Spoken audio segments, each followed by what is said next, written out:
سورة البقرة شپږم نمبر آیات. إن الذين كفروا سواء عليهم أنذرتهم أم لم تنذرهم لا يؤمنون. پښتو ژباړه: بېشکه هغه کسان چې کفر یې کړی دی برابره خبره ده، که ته وویروې او که نه وویروې هغوی به ایمان نه راوړي.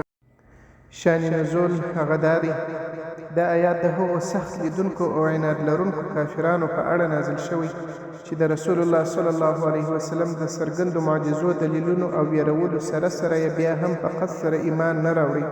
مفسرین وایي په ځانګړي ډول د ابو جهل، ابو لهب او د قریشو د مشرانو په شان خلکو باندې صدق کوي چې د حق منلو ته تیار نه وو. دا خلک دومره سرکشه وو چې الله تعالی د هغوی د زړونو په حال خبر ورکړ چې نور ایمان نه راوړي.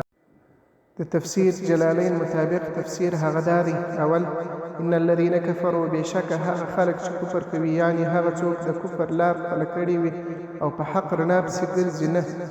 دوهم، سواء علیهم انذرتهم ام لم تنذرهم، پر هغوی برابره ده ته یې وویروې یا یې ونه ویروې، یعنی دا ډله د حق د منلو له پلوه یو شان ده، نصیحت ورته کوي یا نه، د دوی په حال کې فرق نه راځي. دریم، لا یؤمنون، ایمان نه راوړي. د الله په علم کې معلومه ده چې دا خلک به تر مرګه ایمان نه راوړي. دوی داسې خلک دي چې حق یې په قصد سره پرې ایښی دی، نه د ناپوهۍ له امله. د دې آیات فایدې: اول، د حق د رڼا د نه منلو خطر کله چې انسان قصداً حق رد کړي زړونه یې کلک کیږي. دوهم، ایمان د زړه کار دی، په زور نه کیږي. رسول الله صلی الله علیه وسلم ته ویل کیږي چې ستا دنده بلنه ده، ایمان ورکول د الله کار دی. دریم، د متکبرو کافرانو حالت. بیا نه دغه خلک د دعوت له قبلولو انکار کوي ځکه په زړه کې یې د قبلولو دروازه بنده شوې ده. څلورم، د مؤمنانو د تسلۍ لپاره پیغام.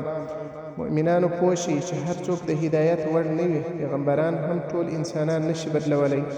پنځم، الله د زړونو حالت ښه پیژني. الله تعالی د انسان د زړه پای ته علم لري. څوک چې په قصد سره کفر غوره کړي الله د هغه حالت بیان کړی دی.